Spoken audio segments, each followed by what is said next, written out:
অধিকার, শিশুর অধিকার এবং সবচেয়ে বড় কথা হচ্ছে বাংলাদেশের সমস্ত ধর্ম, বর্ণ, গোষ্ঠী সকলের রাজনৈতিক, অর্থনৈতিক, সামাজিক, সাংস্কৃতিক অধিকার সুনিশ্চিত করার জন্য আমাদের এই লড়াই। এই জন্য আগামী নির্বাচন অত্যন্ত গুরুত্বপূর্ণ এবং আগামী নির্বাচনে বাংলাদেশে একটা অন্তর্ভুক্তিমূলক আমরা জাতি করতে পারবো কিনা সেই সিদ্ধান্ত বাংলাদেশকে নিতে হবে এবং আমাদের যে অন্তর্ভুক্তিমূলক দেশ, বাংলাদেশের জাতীয়তাবাদী চিন্তাভাবনা যে দেশ, এটাকে আমরা পুনঃপ্রতিষ্ঠা করে বাংলাদেশকে একটি শান্তির নীড় করতে চাই। এখানে সহনশীলতা থাকতে হবে, একে অপরের প্রতি শ্রদ্ধা থাকতে হবে, দ্বিমত পোষণ করেও সম্মান রাখতে হবে।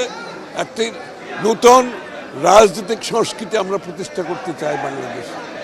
এবং আগামী দিনের যে মুক্তি সংগ্রাম, সেটা শুধু রাজনৈতিক মুক্তি নয়, মানুষের অর্থনীতির মুক্তি, তার সামাজিক অধিকারের মুক্তি, তার ভোটাধিকারের মুক্তি, আইনের শাসনের মুক্তি, প্রতিটি নাগরিকের কাছে বাংলাদেশের উন্নয়নের সফল পৌঁছে দেওয়ার যে রাজনীতি, সেই রাজনীতির জন্য আমরা প্রস্তুত হয়েছি। ইনশাআল্লাহ আগামী দিনে বাংলাদেশের মানুষের প্রত্যাশিত যে বাংলাদেশ, আকাঙ্ক্ষিত যে বাংলাদেশ, সেটা তারেক রহমান সাহেবের নেতৃত্বে আমরা করতে পারবো বলে আমরা আশা করি। এই গণতন্ত্র পুনরুদ্ধারের জন্য তো গত 16-17 বছর ধরে দেশনেত্রী বেগম খালেদা জিয়া, জনাব তারেক রহমান, বিএনপির লক্ষ লক্ষ নেতা কর্মীদের ত্যাগ স্বীকার করেছে।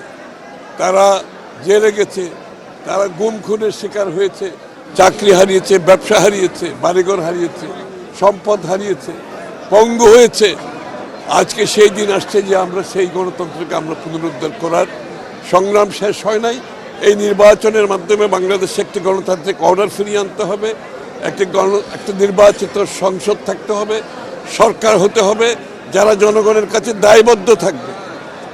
এটাই ছিল বাংলাদেশের মানুষের আকাঙ্ক্ষা। ইনশাআল্লাহ ফেব্রুয়ারি নির্বাচনের মাধ্যমে আমরা বিএনপি যে সংগ্রামে আছি সেটা আমরা পূরণ করতে সক্ষম হব বলে আমি মনে করি।